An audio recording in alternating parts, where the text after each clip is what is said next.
You're listening to a Monster Kid podcast.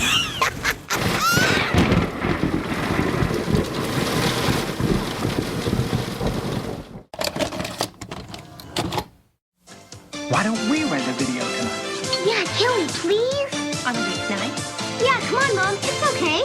Sure. Come on. Let's throw caution to the wind. Put a little weekend in your week. Rent a video. Hello, everybody, and welcome to Vericon Video, a show where we relive forgotten and unforgettable movies that once lie on the shelves of video stores everywhere. I'm Brandon. And I'm Jordan. And today we're rating the Addams Family fortune for the doubloons. And we've got a lot to talk about, so let's head straight to the vault and dive in head first into the Addams Family from 1991. So sit back, relax, and welcome. Welcome to the Cafe 80s, where it's always morning in America, even in the afternoon. Ladies and gentlemen, this is your captain speaking. I have the only gun on board. Welcome to Con Air. Welcome to Jurassic Park. Okay, good evening, America, and welcome aboard Apollo 13. I'm so glad you could come. This is going to be such an exciting day. I hope you're enjoying it. I think you will. Con artists plan to fleece the eccentric Addams family using an accomplice who claims to be their long-lost Uncle Fester. So, Jordan, this film is one of those someone is masquerading as someone else because they look like them imposter movies. Any other standouts from this time period that you can think of? Now I've got to think. They did have a lot in this era in like the 90s. I just can't for the life of me think of any for some reason. The one that immediately stood out to me was the Beverly Hillbillies movie. Oh, right. Yeah. I haven't actually seen the movie. That's an interesting one, but it's very similar in terms of Leah Thompson and Ron Schneider are in cahoots to steal the Clampett's family fortune. Leah Thompson poses as a French tutor for Ellie Mae, and so that's how they make their way into the family, and so that she can marry Jed and inherit his millions and all that. Posing as a tutor? That sounds like the setup to Parasite. Are we going to find out that Bong Joon-ho... That's where it came from. Yeah, Bong Joon-ho knows the classics, man. Yeah. I just think of like Prince and the Pauper stories and things like that. There are some, I'm sure, from this era that I'm not thinking of. I think there was one with Matthew Broderick and, strangely, was reunited with Jeffrey Jones for this movie called Out on a Limb. I think that might have been an Evil Twin movie. I've never heard of that movie. But not a good movie, but one I remember from the video store. But yeah, so what's your history with connection to the Addams Family? I have a lot of history. This is one of those movies that my family taped on VHS when it was on HBO back in the day. And so that was my copy of this film for the longest time. And I would play this as a kid all the time, that exact version of it. I fell in love with this movie instantly because of just how quotable it was. My folks loved this movie from seeing it on TV like back in the day. And they would quote it along with me. And there's a lot of traditions I have with this movie involving my family and quotes from this that I will get into as we go into this. But I have seen this movie a million times. I have laughed hard at this movie. I have a lot more of a connection to this movie than the sequel. And that's the thing I want to make clear, because right now, the majority of people seem to really prefer Addams Family values to the original Addams Family for a lot of different reasons that I think we'll get into. But this episode is also an attempt by me to sort of vouch for the original that I still think is the better of the two. Mm-hmm. And hopefully by the end of this, if you're in the values is better camp, which is like most of the people I'm friends with, to be honest, hopefully this is a good enough argument for the original. They're definitely cut from the same cloth, but they're very different films. Yes. And I think it goes down to the writing, because this one was written by a couple of different writers. This was Carolyn Thompson and Larry Wilson, who did Edward Scissorhands and Beetlejuice separately, and they did this together. But there was script doctoring done by a guy named Paul Rudnick, who's a playwright, screenwriter. He would do movies like Jeffrey, and I believe he did the script for In and Out. Very prominent gay playwright and screenwriter. He's had a lot of hands in different pop cultures, cauldrons over the years. And his script doctoring for Addams Family got him into doing the full script for Addams Family Values.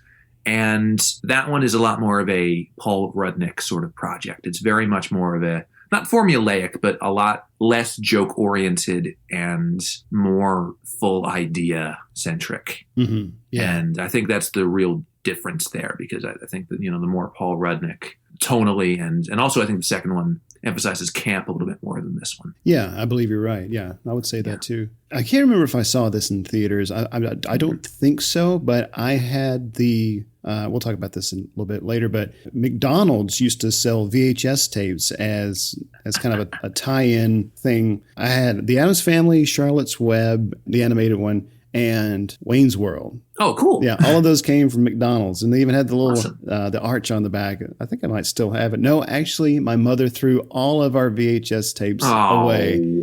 I was so heartbroken. Damn. That's a story for another time. I think I have some of mine still lying around somewhere. Yeah, this movie was so much fun to watch growing up. My stepsisters and I would watch it quite often, and I was trying to find a picture of this. There was a board game, or it was like a card game of some kind that was a tie-in. Funny enough, I loved the cards and the game pieces and stuff, but I never played the game. I had no interest in the actual game. I just like having the cards with all the characters on it. Yeah, I don't know. I was a weird kid growing up. But that's cool.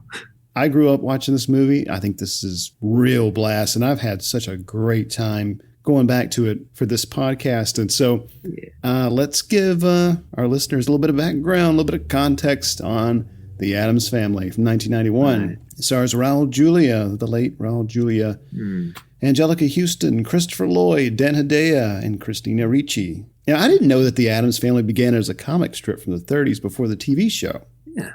And there was also like an animated series in the mid-70s and also one in the 90s. I remember that one. But yeah, there's been a lot of attempts to recreate this IP after just the show. I mean, there's been lots of different iterations. So the idea has always been fresh in people's minds. Yeah, and more recently, was it last year, there was an animated movie? Yeah, that was a Sony project, I believe. And then they're doing a sequel, which is supposed to hit next year with the same cast, I think. It's Oscar Isaac and Charlize Theron, which is perfect casting. Yeah. Those are, I haven't seen the animated one, but I've heard they're all right. To check it out. I know that just recently there was an announcement that Tim Burton was developing a new TV series based on the IP, but we'll see. This film had a somewhat troubled production. It was originally developed at Orion. The film went $5 million over budget due to constant rewrites throughout shooting, health problems of people involved in the filming, and overall stressful time for director Barry Sonnenfeld, causing multiple delays. And the rise in production costs from the film's $25 million budget to $30 million led Orion, fearful of another big-budget flop and financially struggling, to sell the film to Paramount, who completed the film and handled its domestic distribution, while Columbia distributed the film internationally. The film was commercially successful, making back several times its production costs, and was followed by a sequel, Addams Family Values, 2 years later. Of course. So one of the things about this is that this is definitely a Scott Rudin brainchild, the famous producer and Hollywood figure of either joy or woe, depending on who you are. So this whole idea is Scott Rudin's fault, because the legend goes that Rudin was in a car full of executives from various companies, including Tom Sherrack, marketing chief for Fox at the time. And, they're all in a car together, it's executives and families, and one of Tom's kids started humming the Addams Family theme just out of nowhere. And eventually the whole car joined in, and because everybody knew it. It's one of those themes that everybody knows, and it's just in the back of everybody's subconscious. And the whole car was singing the Addams Family theme, and all of that. And it just clicks right there in Scott Rudin's head. The Addams Family, even the theme, is still accessible in people's heads 25-odd years after the fact. So why not make a movie version? Which I think is a very odd way of figuring out what would make a good movie out of IP. Yeah, it's like, why not? Yeah, it works in this car. It could work in every other car in America.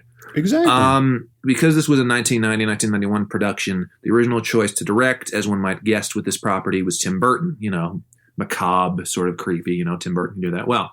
And he knew both of the screenwriters. Caroline Thompson did Edward Scissorhands, Larry Wilson did Beetlejuice. So this would have been a very on-the-nose thing for Burton to pick up.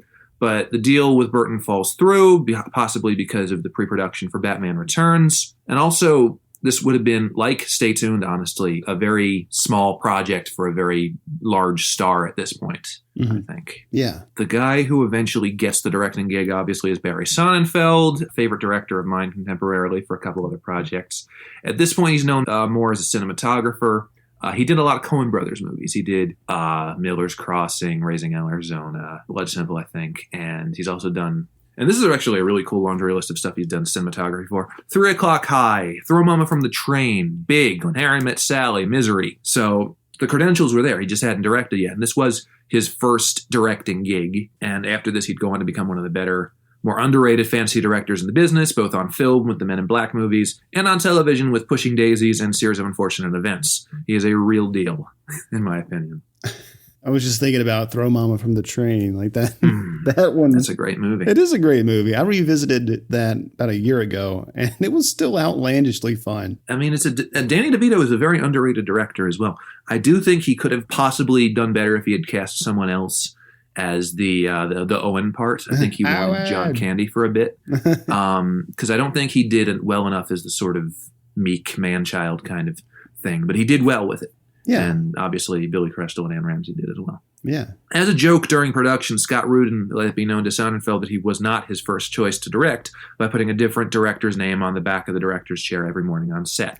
And some of the names that replaced Sonnenfeld were Joe Dante, Terry Gilliam, David Lynch, and Rudin's first choice, Tim Burton. So a bit cruel there. I think any of these people would have done a fantastic job with it. I mean, Gilliam's version would have been too weird, though. Yeah, that would have probably been a little too out there. But I would like to see a Joe Dante. Oh yeah, Addams Family. That'd be pretty cool. Joe Dante, I like him a lot. Speaking of Joe Dante, I just rewatched Matinee yesterday. Have you seen that? I haven't. It's funny because Mark was telling me he'd seen that very recently. So I keep hearing things about it. I haven't watched it myself, though. Yeah, it's. I think I caught it on Pluto TV or Tubi or something like that. It's really good. It would pair very, very well with Ed Wood. Oh, of course. So if anyone out there is looking for a cool double feature, you should go check those two out. Yeah. Allegedly, Sonnenfeld had not originally planned to use the theme music from the Addams Family, the TV show, in the movie. He did include it in the opening sequence after positive reactions to the early trailer, which included the theme. And which this is, of course, a little bit that I clipped from IMDb, but I'm not really sure if that's entirely accurate. Well, oh gosh, I'm quoting Independence Day now. If the theme music was really the inception for the project, it would seem odd that he would not want to use it in the movie. But I don't know. Well, I mean, Rudin and Sonnenfeld at this point in production were on very different wavelengths, I think. Well, that's true. And I think that Sonnenfeld wanted a different thing, and of course, production wanted, okay, you do with the theme. And for the record, the teaser trailer that this factoid is referring to is one of the great rare teasers. It's literally like 20 seconds long of just. It's literally just supposed to be like another movie trailer that gets like scared, and the entire theater pulls back, and like the Addamses are in the theater. So it's like a whole fourth wall breaking sort of like. That's awesome. It's a great trailer. It really is. And then of course we see them all together and they do the double snapping. And I think for this trailer, Christopher Lloyd was not available and they got a double for him, but everybody else was there. Interesting. I missed those little teasers. I love them.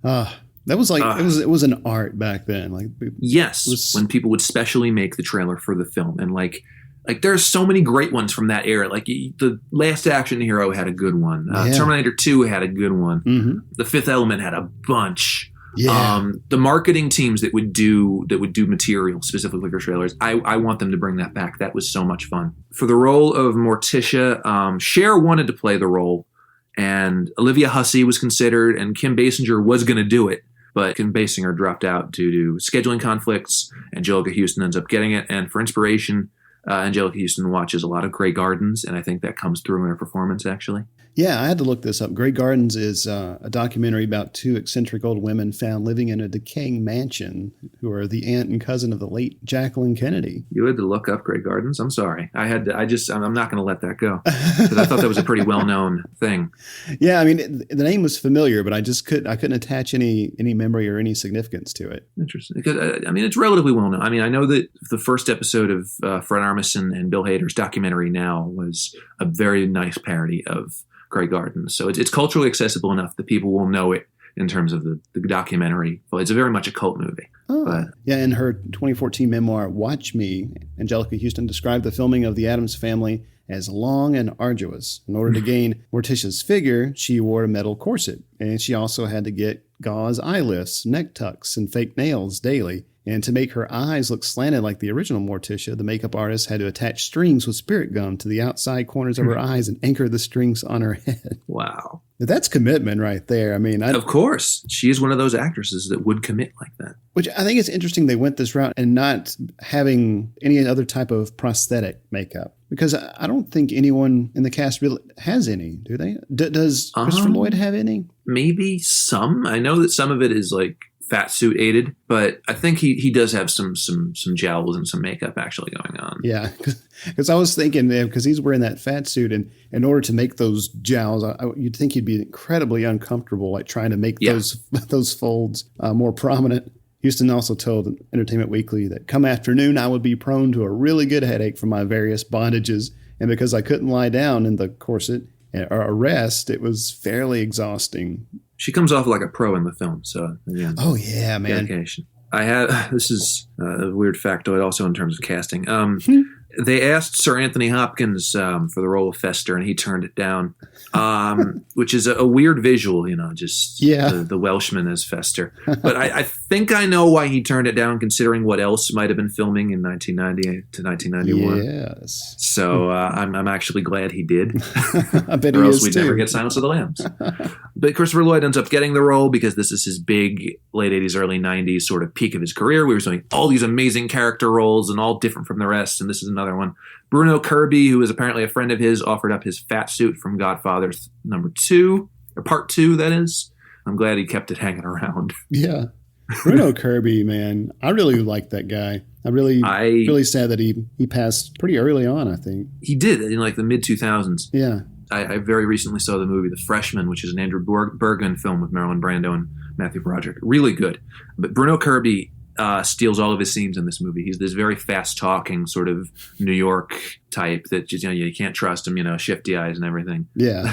But he's incredible. It's one of those guys that, like, even if he's playing someone you don't like in Good Morning Vietnam, you still can't help but, like, really enjoy what he's bringing to the roles. Like, he's really impressive. And as a character actor in this era, I think he has a lot of very nice touches. So I'm glad that he kept in contact with Christopher Lloyd. After this movie premiered, children would frequently recognize Raul Julia as Gomez out in public, which, according to him, always brought a smile to his face. And he stated that Gomez was, at that time, by far his favorite role. And his family said this recognition was especially meaningful to him in the final months of his life because he loved performing for children and making them happy whenever the opportunity presented itself. I love that. Yeah. I really do. I that's one of my favorite factoids about this because I can just imagine, again, like the last couple roles he had were just a lot of very much like, okay, I'll do it because kids can watch it. Like he does these two and he does Street Fighter. Yeah. And, I'm glad that he could make people happy after doing a lot of these very heavy roles, after doing Presumed Innocent or Kiss of the Spider Woman or playing Archbishop Romero and doing all these things.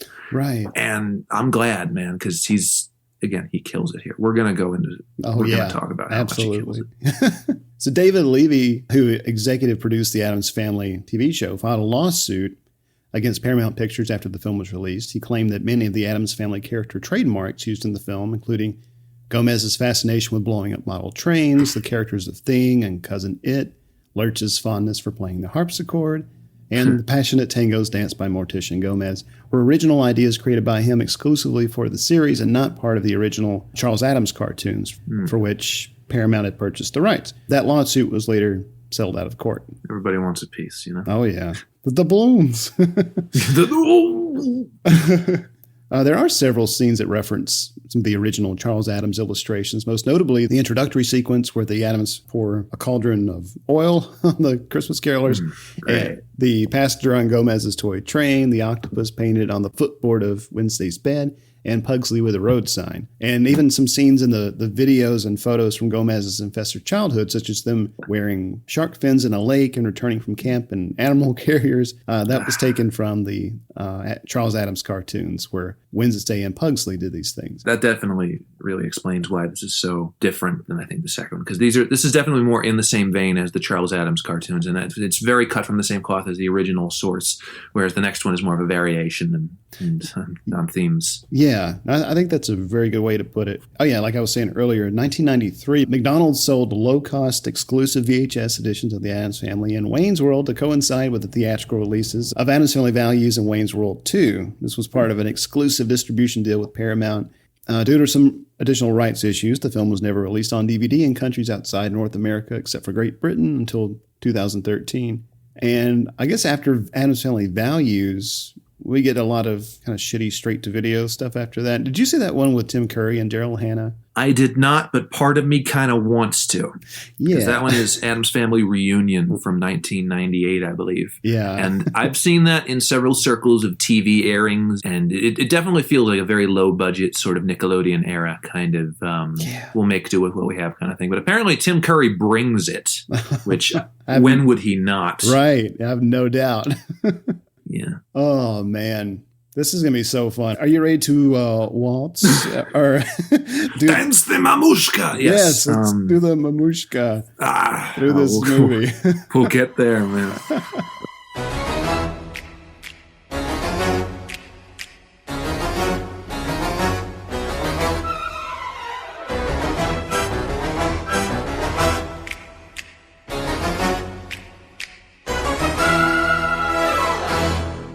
So we open on black. I mean, these titles are just, I mean, they're sexy titles. They look so good. So Sonnenfeld. Yeah, exactly. Yeah, I was thinking immediately back to the titles of Men in Black.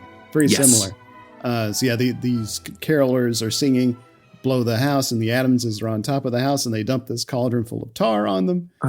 Perfect. Like again, that should have been another teaser trailer option, because that seems in the same vein of, okay, proof of concept, easy, like quick subversion. That should have been another teaser trailer they should have put out before this, because that's very much in the same vein as the movie theater one. Yeah, and it was like ready-made. Like they could have just put that little bit out there, a good 20, 30 seconds. Yeah, easy. And I didn't notice this at first, but this splash of tar from the opening gag is visible on the front of the Addams house throughout the rest of the movie. Continuity, man. Yeah, continuity for the win in this movie. And we're already getting this beautiful, lovely score by Mark Shaman. I love this score. It's so great. Like this is one of those scores, like, I wouldn't say I'm a film score snob, but I have, I guess, pretty specific taste in the scores that I would just listen to, just to have something on to enjoy, like to actually listen to for fun.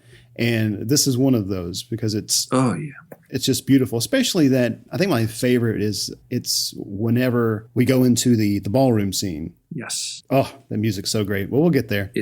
It's just very, not romantic, but just very passionately scored, and just, it's an endearing score and very, very graceful, and it's very memorable. It's stuck in the head a lot, actually. Yeah. And we see this Addams clock with all the members of the family are represented in the clock. It's a beautiful piece of production design from the art department. So many good, again, the production design for this movie in general is really good. Yes. Love the production design. We meet Thing. Still looks great. I think it's a great effect. Yeah. The funny thing is that the guy who plays Thing, Christopher Hart, he's, of course, he probably got the gig because he has really big hands, but his profession, which actually helps having really big hands, he's a magician. He's a very big time, sleight of hand artist, which is very easy when you have big hands. He's a member of the Magic Castle in Los Angeles and everything. A guy I used to work for when I used to work for a short film camp was a former escape artist. So, like, he was a teen escape artist and did a lot of magic consultants on a lot of shows. And he knows Christopher Hart really well, apparently. So it's very nice to have that connection. But it's just the actual hand effect, the cut off sort of thing. They do really well with that throughout this movie. Yeah, I believe in the TV show it was just an actor with his hand coming out of a box or something. It was sounds about right. Yeah, but this is they've matted it here. Yeah, it's an optical effect, I think, that really stands out. So we meet Gomez. He's in Fester's empty room. We learn that he's been missing for 25 years and hasn't been able to contact him in the great beyond. Raul Julia continues our trend in this show of European actors who give every single read their absolute all, from Jerry and Krause. Raul Julia is so damn good in this. Possibly one of my favorite on-screen performances, period, because pretty much every line and every delivery has just a little bit of like dedication and love in it. And that's why Raul Julia is so great. He has so much energy that it's palpable and contagious even. Like, yes. And you can't help but get seduced by his... Exactly. My dad used to say, because again, Raul Julia was very big in the theater scene in New York. And my dad used to say he was always so suave and so charming, even when in ridiculous situations. There's the famous story of the theater scene with Raul Julia, where he was in Man of La Mancha, I believe. I think he was the starring role in that as Don Quixote. And the story goes that he's in that and with his female co-star, and on stage in the middle of a show, all of a sudden his female co-star just faints, dead right in the middle of a scene. And Raul Julia looks out, without really breaking too much of a sweat, looks out at the audience and says, "Forgive the cliche, but is there a doctor in the house?" And they eventually have to sort of, get her to safety and then do what they can with the rest of the show. But that's Raul Julia for you. Even in signs of ridiculousness and chaos, he could still be charming and suave and incredible. And that's him in this movie. Wow. That's a great story. Well, my dad used to tell it all the time. So. And the TV show, Fester was Morticia's uncle, and not technically an Addams, but in the movies, he's Gomez's brother, which I thought was an interesting change. Yeah, well, it works better here for the relationship between Gomez and Fester that we're going to get later. Yeah, absolutely. Yeah. And this costume design, Ruth Myers was nominated for an Academy Award for Best Costume Design, and deservedly so. Yeah, she should have won. She should have won. Look, okay, I have it pulled up here. This is what else was in competition for that Oscar. So Madame Bovary, Hook, Barton Fink. Okay. And the award went to Bugsy. Oh, okay. So it's another Warren Beatty picture there. Yeah, Dick Tracy was nominated the year before for Best Costume Design. I mean, his films look good. Let's see. The year after, it was Bram Stoker's Dracula. Oh, nice. That one I kind of like. Yeah. I need to go back and revisit that one. It's pretty good. Yeah. And Toys, that was nominated. Oh, no. That's, man, I don't know. I was really into that movie as a kid, but it's so bad. I've never seen it. I don't think I should. I've seen the trailer, though.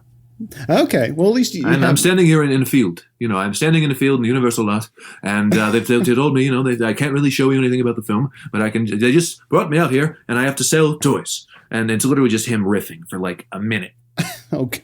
That doesn't surprise me. It's Robin Williams just riffing his ass off, and damned if he tries. Yeah, Michael Gambon is the villain.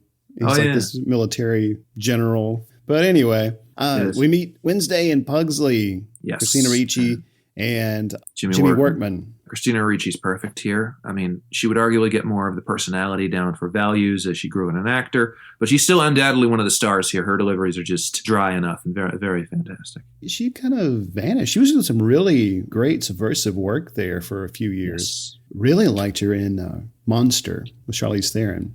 Oh, yeah. I haven't seen that one. Oh, yeah. You should check that one out. It's pretty good. Oh, well. Morticia's eye light. And almost every shot, like there's just this faint band of light across her eyes. It's wonderful. I love that.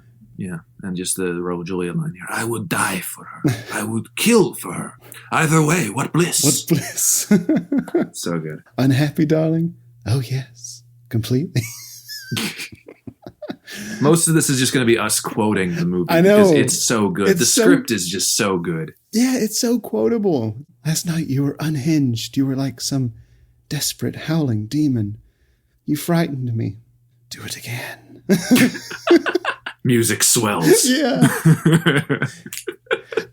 I mean, they do a good job right off the bat of setting the tone for this movie. I mean, they do exactly. it, of course, with that tar gag, but this here, just we can get a sense of what this is going to sound like. And you shared on Twitter, Jordan, a while back, it was a screenshot of the screenplay and from this scene here. And there was it was a joke though. It was a joke, had right? Done it up. What, like in the action block or something? It was in the scene direction. Somebody's like, these guys have to want to fuck each other as much as possible. You have to convey that in every single scene. And just a whole rant on that before going on like nothing happened. And that's a great one. Yeah. People bought it too. Oh, I'm not surprised. People believe anything these days. Oh, well, on Twitter, yeah. Yeah. We meet Lurch, the great Carl Stroiken or something like that. I don't know the exact pronunciation. Yeah. He's very imposing. Barry Sonnenfeld would use him in a few more projects. He would obviously be as one of the Arquillians in Men in Black. Yes. David Lynch would also use him in a lot of things. Seriously, he's in a lot of Twin Peaks. He's in Mulholland Drive. A lot of this sort of school of filmmaker would really enjoy using this actor, which, I mean, he's great. He's imposing. He does exactly what you need him to. Yeah. I mean, he's got a very kind of odd appearance.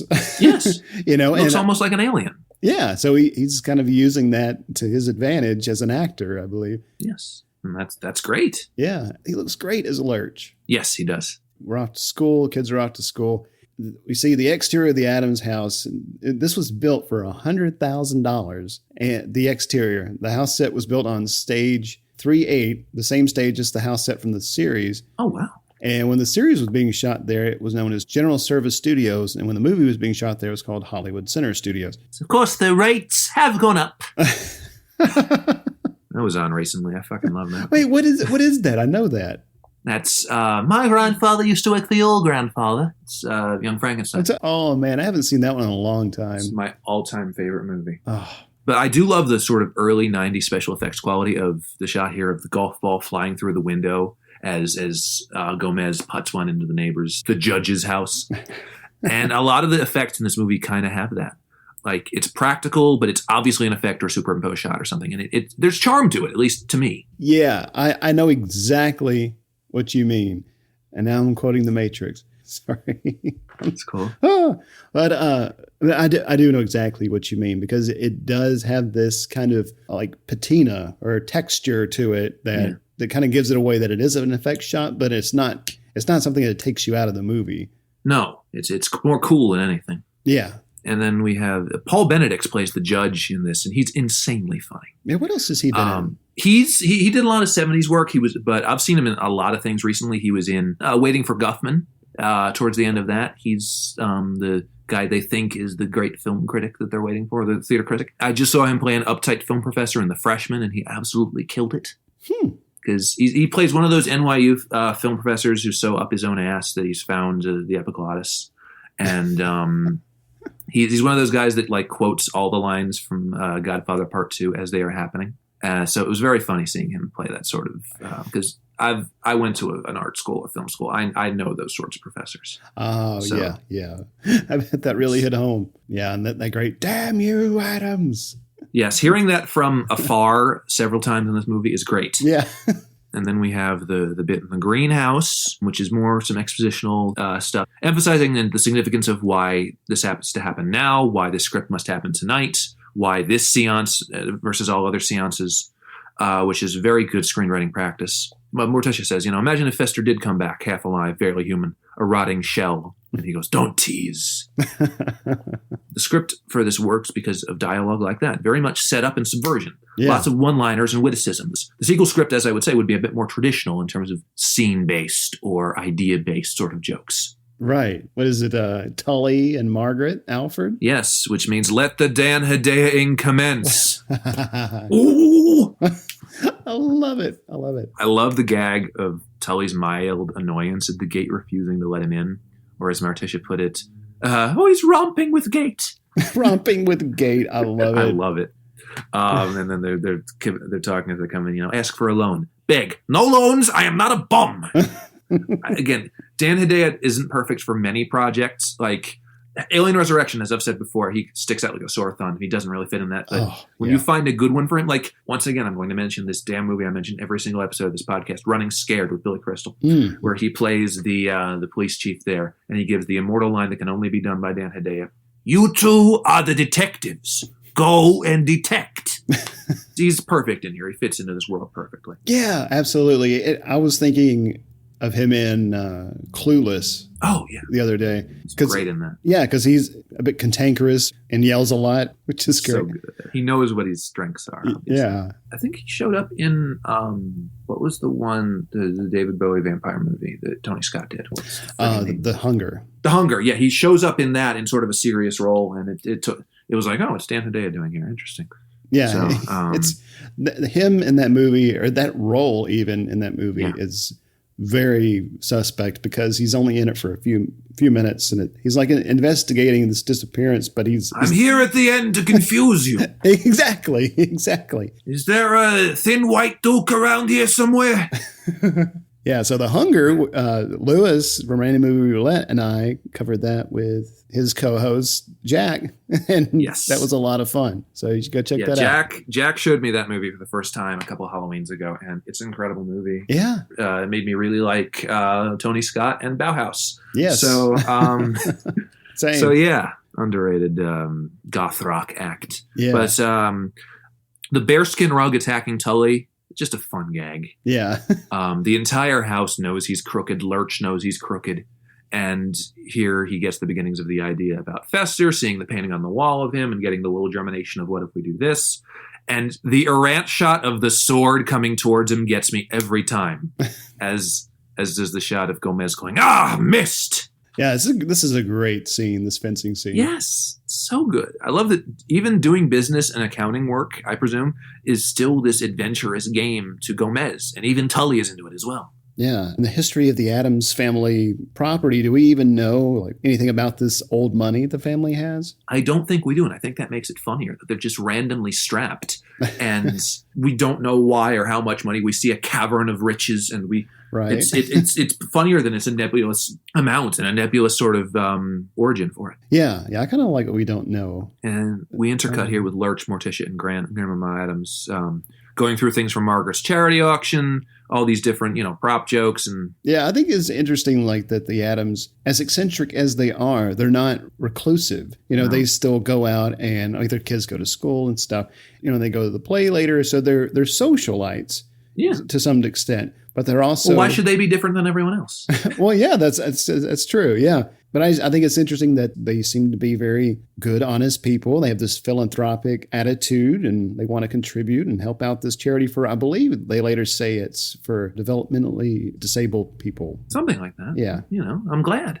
Yeah. And what works with this, especially just the whole them going, it's making sensible, normal proceedings out of just the insane exteriors. And this joke is another one of these where they're just going through things in this closet. Okay, Uncle Knick-Knack's winter wardrobe, Uncle Knick-Knack's summer wardrobe. They pull out another thing. Oh, Uncle Knick-Knack, just in a straight jacket, just buried there. Yes, I love that. Like there's nothing wrong with it. That's the best kind of humor in this, where they're just acting like everything's normal. Yeah. So Tully's doing the whole offshore account in his name job to, again, try and screw the Addams over. And it's just a setup for the eventual main plot of this. Yeah, this was, again, something that the Crooks were doing in the Beverly Hillbillies adaptation, doing this whole offshore thing. And yeah, I don't know why it was so common back in the 90s. There's probably an academic paper out there on this claiming that it's the result of the rise of corporate capitalism in the 80s. Yes. I was going to say, of the sort of the briefcase and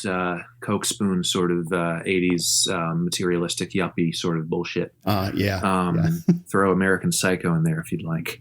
And I love this Gomez standing on top of the table, tribute to Fester, kind to animals, wonderful with children. They never proved anything. So just little things like that, where it's like Bill Brasky jokes. It's like, saying all these ridiculous description of this person before we've even met them, and just trying to make the audience sort of imagine what this person might have been or is. Yeah. Tully's trying to open up an opportunity to do new business, right? Yeah. It wasn't really clear to me, what his initial plan was. The thing is that, it's just a general swindling thing, and Gomez is at least either smart enough or just lucky enough to get around it and just sort of, we're not going to cover that, it's until, and just flips through the calendar incredibly quickly. Next quarter. Which is Barry Sonnenfeld finding his voice as a director, which I love. Yeah. I do like the way Dan Hedaya just repeats next quarter. I don't know, he's tasting those words and they don't taste good. He wants money. Yeah, he wants money. And it's teased here after that Gomez goes through a secret book compartment, get to his vault, which Tully's also after, which, the plot thing for later. Thing finds the Chinese finger trap here from the port of Emperor Wu. And then Morticia had this conversation with is it Margaret? Margaret Alford about Gomez. He coughs up blood, not like he used to, which the connotation is left to the imagination, which is perfect. Yeah. Angelica Houston has these, like, just how she delivers those responses. She gets the tone perfectly. Yeah. And this is a very cool, very Charles Addams-y kind of gag of all of these books having outward property. Like just Gone with the Wind book blows in Tully's face, or we get the Sun Also Rises, which gives like a sort of beach climate. Yeah. Which is a very clever gag. I like that a lot. It is. It's a good gag. And again, like you said, they play these gags so straight. The abnormal is totally commonplace. I like that we're having a chance to come to know the Addams through the outsiders that they interact with and are somehow friends or at least acquaintances with. Tully leaves with this suitcase of doubloons, and we go back to Tully's office and we meet our antagonists for the film. We have Mrs. Craven, wonderfully played by Elizabeth Wilson, best known for The Graduate, and her son Gordon, Christopher Lloyd, of course. Christopher Lloyd is so good that he fits seamlessly into any bizarre project in this period. Yes. Like he can be eccentric in Back to the Future, he can be a different kind of eccentric in Clue, and then different in Who Framed Roger Rabbit and Track 29 and this. He was so damn good in this era. Like even his eccentric homeless guy in Dennis the Menace was different. Yeah. That guy had a hot streak. I feel like we often forget just how much of a chameleon Lloyd was for much of his career, especially during this time. He could be very controlled, but also he could bring this just unbridled eccentricity to his roles. It just made them so memorable and enjoyable to watch. And I will say that this reveal of him, Gordon, when he's behind the door. So Tully walks in and he's talking to Mrs. Craven, and the door closes and Gordon / Fester is behind it. Yeah. Oh my God, that used to kind of scare me as a kid. A little. Because he's got the dark curly hair and this turtleneck, and there's just something really, I don't know, intimidating about him. And his eyes are really big with the dark circles. It was just, I don't know. That shot used to kind of creep me out as a kid when he was in his Gordon attire. Well, it's weird seeing him in another sort of juxtaposed environment other than the Addams house. Yeah. And we're going to get into the psychological ramifications of him living with Mrs. Craven all these years. Yes. But, sure enough, Craven and Gordon are loan sharks. They want their pay. All Tully has are the doubloons. And this leads to them to the Addamses, and their plot to swindle them begins right here. Addams. And also, exactly. And again, all of Elizabeth and Wilson's reads in here are really good, and perhaps one of the few real sources of camp in this film to tide people over until the sequel. Yeah. Tully realizes that Gordon looks exactly like Fester. It's an easy imposter movie plot, but it works in this situation because it's the Addamses, and this is the audience's way into the mythology of the family as well. So we're carrying through Fester or Gordon as sort of a way into, a sort of a visitor into, so we can be acclimated as well. Yeah, I find it interesting that, I don't know, we'll get into this a little bit later too, but Tully indicates that they're going to fall for it, that this is going to be easy, because even Fester / Gordon, he's even kind of drilling Tully, like, what makes you think they're going to fall for it? But I don't know, I thought it was interesting, really how easy it is for them to infiltrate the Addams family. Well, later when they start to suspect things, I'm really surprised that they reacted the way they did. Honestly, it's because they think with their hearts, all of them. Yeah. Yeah. And Tully knows this. He knows that they're a sentimental family, and something like this, they'll think of the sentimentality before they start to see the strings. So it makes sense to them. I like the way you put that. Well, thank you. I appreciate that. So it's, of course, tonight is seance weather. There's a brief gag of when Dan Pugsley trying to get struck by lightning, and then somebody yells out, "Put down that antenna," which is a morbidly fun joke. Yes. We're back in the motel. Brandon, you were telling me about this painting on the wall here, right? Yes, there's a portrait of 3 people in this painting on the wall. And one is JFK. The other is Martin Luther King Jr. The other person you can't see. And I'm determined to track down this painting. If it's out there somewhere, like I want to know who's the third person. It just caught my attention when I was watching it a few weeks ago. I don't know. Maybe it's just someone in the art department was having fun. I would guess that the third person would be like Marilyn Monroe or RFK or another victim of the 60s, but I'm not exactly sure, Victim of the 60s. I like that too. Yeah, well, that's what the first two have in common. So I'm just trying to think of the common denominator. Oh, right, yeah. Yeah, well, Elizabeth Wilson is great. In this scene, the way that she answers, I've been their lawyer for years. They're morons, obviously. The kind of intonation and accents that I can just see being adopted by the same people who love values for its campier moments. Yeah. Like just her slack accent in this, which is, it's hard to trace. I mean, her German accent, obviously, but I'm trying to figure out where exactly her American accent is from, like where geographically, because it's close to like a Christine Baranski kind of thing, but I don't think it's a Michigan accent. Right. Yeah, I was puzzling over that as well. It feels a little muddled, as Pierce Brosnan would say in Mrs. Doubtfire. So's your tie. But yeah, it's not quite as subtle as, say, Jeroen Krabe's Dutch accent in The Fugitive, but it works. There's something a little bit exotic about it, which I think helps to create this sense of mystique around her character. There's a lot of it, and again, it's such a great character. From an art direction standpoint, I love the ill-fitting sea green color of the motel walls as Tully backs up in this. Another great artistic choice from Barry Sonnenfeld. So we get to the seance. Very nice continuity that Margaret, 3 or so scenes later, finally gets out of the finger trap here. How did she drive home with that on her fingers? There is a mystery about how people get around in this movie. Because even later, when they go to the school play, like the family goes, but Fester stays at home. But then he later shows up, and I'm like, how did he get there? Maybe he called an Uber. Yeah. It was a thing back then. I remember loving this bit of The King because the creepy aesthetic undercut with this supreme goofiness all around.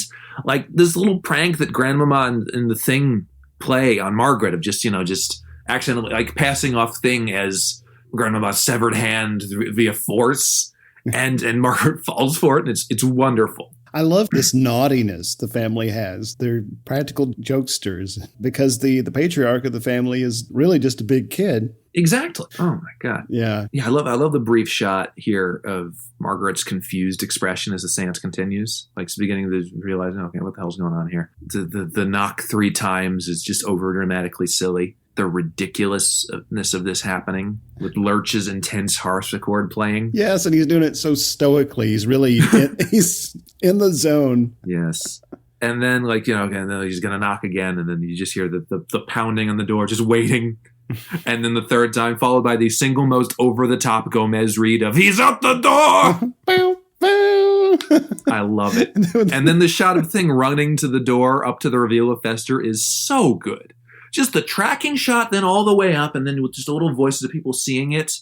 Tim Burton could never do something that cool, in my opinion. No. Well, they create this ensemble cast. They work really well together. They work on screen together very well. They have really great chemistry. Even during this seance, you see, like I said, you see Margaret and her reactions, but then you see Tully. Like, since he's in the know, he knows what's going on. Like, you can see him kind of pop his eye open, look around, see what we reveal. Uncle Fester at the door. Yes. And the contrast between Gomez's genuine embrace of his brother and Craven appearing at his side as Dr. Pinderschloss. So well done. Yeah. So I did come across some questionable trivia out there. That Pinderschloss was supposed to be some kind of a joke in German. I think on IMDb it says that Pinder means nut and Schloss means a lock or something like that. And so someone was trying to say it was like a nut house, like Dr. Nuthouse. Ah, yes. I went on Twitter and consulted with Andrea, our native German-speaking Monster Kid friend. And she says, yes, Schloss means like castle or a lock, but Pinder doesn't mean anything. She says, quote, I think it's just a standard, slightly haughty sounding double name. Interesting. And I love the way she put that so succinctly. So there you have it, folks. Okay, so we begin to get the sort of fake backstory of how Craven found Fester. And I do like the fact that, the interesting thing where she actually includes parts of the story about how they found Fester in Miami being actually a true detail. And Fester wouldn't know since he sort of had Stockholm Syndrome and thinks he's actually Craven's son. So maybe she feels he'll let it slide.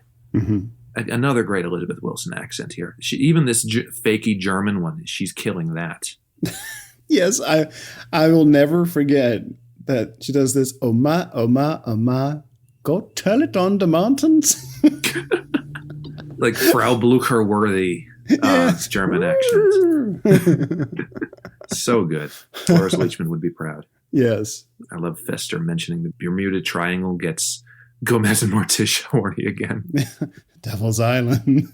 Second honeymoon. And again, I love how Wednesday is onto them from the start, asking a lot of really good probing questions. Yeah, and she's the first one to suspect Debbie isn't who she claims to be in Addams Family Values. But we'll get to that at another time. But again, one of those things where the suspicion, the red flags are up, but there's not enough suspicion to really do much about. Right. And, those will deepen, of course, as we go. Yeah. I love the little exchange that Craven and Grandmama have. The human spirit is a hard thing to kill, even with a chainsaw. Just so straight-faced and wonderful there. Oh. I love how Fester has all these weapons in his suitcase, and they're literally right up Morticia's alley, and he's trying to hide them as if they wouldn't be. Yeah. Cyanide. Fester, as if we'd run out. Yeah, and I love how Lloyd plays this reaction where he's trying to figure out what the hell is wrong with these people. Like he's trying to figure them out, and he's learning what the situation is, what he's going to have to try to pose as. Again, it's one of those things where he always has this puzzled expression on his face throughout this whole movie. I love that. This is a great acclimation scene for him as well. Yeah. This is the first time I worked with Christopher Lloyd. He has this look that he thought of, and this kind of smirk and this kind of look in his face that he came up with that I think is just brilliant. I mean, when I thought of Chris Lloyd, I think of someone who's tall and lanky and thin. And I think of Uncle Fester as sort of a short, bald, fat man. He'll be standing up tall and thin, and you say, ready, roll camera. It's like you press a button and he drops down a foot. Sorry, but I have to get back. Got a lot of things cooking. Bermuda Triangle. Because he's stowing away these memories and pictures of and old photos for later. And then just the silent atmospheric feel of just Fester in his bed looking around as Thing creeps up on him and just cutting to distant screams. That's funny enough itself. And again, Lloyd is great at making his characters intricate. His Fester shrieks sound nothing like his Judge Doom shrieks. No. Different shrieks. That's how good of a character actor he was. Yeah. And he's so good at finding that. Yeah. And I like, too, that so Fester sees the photos of fauna and flora. Yes. And you could almost read it as recognition. Yes. Just briefly, like fleeting. And then, because you see him thinking about it for a second, but he's also playing it as this is a detail that I can use for my cover. So I think it's one of those things that as you go back and rewatch this, you can pick up on these really great details and nuances in the performances. Exactly. So many little things here. The next morning, Gomez's casual reaction to Fester waking up and pinning him against the floor. Breakfast? And then flipping him back over. Yeah, because very fun. Yeah, he pulls a knife on him, or on Gomez, yeah. And this is nothing to him. This breakfast scene is more of the same. Fester looking very uncomfortable. Wednesday's the only one that's onto him. Easy jokes like gross food. It works, but it's a very safe scene by comparison. Mm-hmm. And also just the easiness of Gomez going right to, today we're going straight to the vault. And Fester's reaction, I didn't think it was going to be that easy. Right, yeah. And then the stop sign prank with Pugsley. That is pure Addams Lord, right from the cartoons. Yeah, comes in the dining room with the stop sign, and they're just waiting for the crash outside. Perfect. Bravo! And you see a couple scenes later, you see in Pugsley's room about 20 stop signs that he's pilfered over the years. Yes. And that's great continuity. It is. Okay, so they go to the vault, and I love the unison sort of recognition of the book that actually activates the thing. It's greed. Yeah. The one continuity thing in terms of later in the movie, I find it very hard to believe that Fester doesn't remember which lever Gomez pulls for later in the movie. Unless he's purposely not paying attention so he can lose Craven and Tully. Or maybe he knows it and remembers it and just keeps purposely picking the wrong one, as she says later. Right, yeah. So you're talking about the chain thing that they pull? Yeah. The lever, yeah. Well, I saw this comment in your notes, and as I was watching it again this morning, it happened so quickly because Gomez slaps him on the shoulder and it's like, tag, you're it. And he pulls the thing, and Fester is kind of spinning around. I don't think he was really paying attention. Okay. It happened so quickly. Yeah. Or just maybe some residual impact from that amnesia we'll later learn about. Exactly. And then we get this wild slide sequence where it's just a lot of fast cuts and pacing and more shrieking. And it's kind of like this, almost like calliope music, but it's like this little sing-songy thing playing. Fester's just screaming his head off. And then we just get Raul Julia on this gondola as they're going down the sort of moat. And that's also wonderful. Yes. Because it's just Raul Julia just being boisterous and wonderful. The sea, your second home. Is there anything else we want to say about Julia's take on this character? I feel like we talked about it quite a bit. Again, it's just relishing who he is and just filling every scene with joy and just great reads. It's very funny because there was one of his first, this is a more obscure mystery science theater thing, but one of his first U.S. sort of film productions was he was in a direct-to-TV movie called Overdrawn in the Memory Bank, which was made very famous on an episode of Mystery Science Theater 3000. And I think of his reads there compared to his reads in this movie. And in Overdrawn in the Memory Bank, which is this sort of futuristic kind of Inception-y by way of Casablanca sort of weird story. His reads in that movie are just very nondescript, and he doesn't seem like he's fully into it, and he's doing the best he can. But it's a very famous line in it where he just, with his mother character, and he just goes earnestly, "Mom, my nuts." I'm determined to watch more of his stuff. Yeah. Because I haven't seen very much of it. I mean, Kiss of the Spider Woman, Presumed Innocence, Moon Over Parador, he's wonderful. He picks a lot of niche products, but he's great in pretty much everything he's in. I'll do that for November after the Bride of Monster Kid Marathon is over. Yes. After all the horror movies have subsided. Yes. As Wednesday readies the electric chair, we're about 30 minutes in, and Jimmy Workman as Pugsley finally says his first line of dialogue in the film. Way to go. And I love the him asking what game they're playing with Electric Chair. And we have a great camera zoom on Wednesday where it's like, it's called Is There a God? Perfect. Yes. The combination which Fester doesn't remember or at least he doesn't remember one number of, and I love Gomez's way of remembering it, 2, 10, 11, eyes, fingers, toes. Such a weird line that's said so matter-of-factly. And I like that whenever, he's doing the combination and he makes a space for Fester to say the last number. Yes. And Fester just says with such confidence, 5. No. 11. He does that a lot. Like whenever he's got something that you can tell he has no clue, like what to say, like because he doesn't know Fester's backstory. Like later when he's like, "Oh, your first cigar," he just says it with such confidence. He's trying to get lucky. Yeah. Yeah, I love Fester's confused reaction when he realizes that there's no money immediately in the vault. It's just a TV and a projector and whatnot, just some random furniture items. Two things are great in this scene. Raul Julia's slowly diminishing mood as Fester doesn't remember some very important details, and Christopher Lloyd's growing impatient over not finding the money, even growling, "Where is it, you imbecile?" as Gomez is in earshot. Yeah. Great character details. I love the way the camera stays on Fester as we get a 360 into the vault and then back. It's a pretty cool little thing because Gomez has asked him to pour them a scotch, I believe. And he goes to the little bar area and he pulls the cork out of a bottle, and this platform turns around and it's like this miles-long cathedral with all the riches of the Addams family estate. And just his expression. It's bliss. Yeah, like it's actually a very Terry Gilliam-esque shot. I can see why Scott Rudin had him as one of the original choices. Yeah. And then it rolls him back, and then we have a smash cut to showtime. I love this little shot as Gomez is screening these sort of old movies and home movies and such, where Fester's enjoying himself, and then he just looks back over with his eyes as to where the vault is, trying to make his escape. Yeah. It's like an inverted Dirty Rotten Scoundrels joke. Yeah. What I really like about that is that he's not just feigning enjoyment. Like he's actually having a good time, it seems like. Yeah, he's kind of like looking over like, oh, there's the vault, the money's right there. There it is. One of the films, it's like a dance with the Flora and Fauna. Yes. And it's like, do you remember that night? Your first cigar. What? Come on, old man. I smoked since I was 5. Mother insisted. So many great details in that. Fester sees an opportunity where he can identify Fauna and Flora, which leads Gomez to say, "Can you ever forgive me?" And I love this. I love just like him just not knowing what exactly the context is, Fester, and just sort of going, "What?" Just croaking it out. Yeah. I love that. Yeah. Oh my gosh. That still cracks me up because it's just this kind of flat.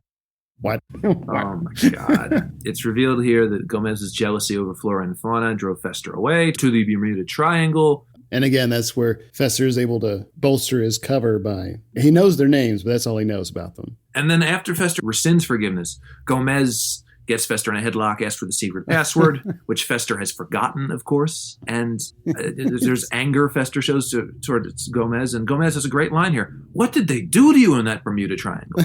Yeah, I mean, he's so pissed off. He's like, I was a long time ago. We were through kids. his teeth. It almost killed me. In terms of that question, what did they do to you in the Bermuda Triangle? Perhaps living with Craven for years may have given Fester this sort of degree of anger and personality shift. Something about the way she treated him may have been traumatic so that his personality kind of buckled. Psychologically, it is possible, despite this being a fantasy, obviously.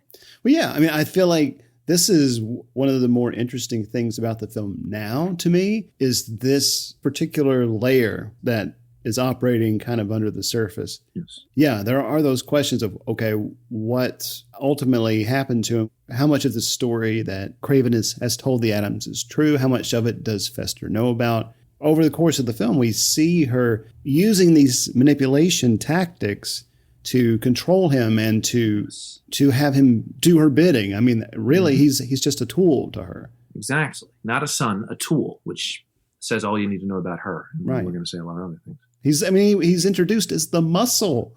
Yeah. Which I find also an interesting choice that he was there to intimidate Tully, but he doesn't seem to have that same kind of thing here. No. But yeah, I mean, I'm glad you're pointing this a little bit out because throughout this film and later in the sequel, we have to get to that point where he's reintegrated into the family. And I had never really thought through like how he gets there because, you're going from this outsider con artist to being a part of the family again. It happens pretty quickly. And, perhaps it's two things. Like one, being among the family and their particular ways of being and behaving has eroding some of the damage that Craven has done to him. And two, just simply being a part of a loving and nurturing family is more appealing than these manipulative abuses of Craven. Yeah. No, there's a lot going on with this sort of central relationship, a lot more than would be expected in a kid's film, honestly. Well, whenever we talk about, so spoiler alert, we're going to do a commentary of Addams Family Values over on Patreon. Yes. But whenever we get to that, I'm really curious to watch it through that lens of knowing about Fester's past or his psychological damage, because he ultimately is put into a position in the sequel where he's being taken advantage of again. So yeah, we'll be talking about that later on. We cut back to the electric chair thing, and I love both Morticia and Wednesday's delight when she throws the last switch for Puzzly. Her eyes get real wide. Yeah. And then we cut to the charity auction. Yes. And this is where they present this, the finger trap. Morticia and Gomez outbid each other. And apparently this had come from the TV show, an episode called Morticia's Favorite Charity. Yeah, Morticia and Gomez arousedly overbidding for the very thing they're trying to sell. That's already a great setup. I also love Paul Benedict's disgust as this is happening. Like, just getting really, really, why are they doing this here? Gomez and Morticia essentially start screwing right there in the charity auction. Like, not exactly, but like pretty close. I know, and as the amounts get progressively higher, the more aroused they become. Just the way Raul Julia barks out, 35! 35! The voice crack. Yes, it's great. Oh my God. You'll get a little taste of this thing later on when we do Hudson Hawk between Sandra Bernhard and Richard E. Grant. They have this kind of thing. Exciting. And then as they're driving back, Fester gets into the finger trap, and it's, how do you take it off?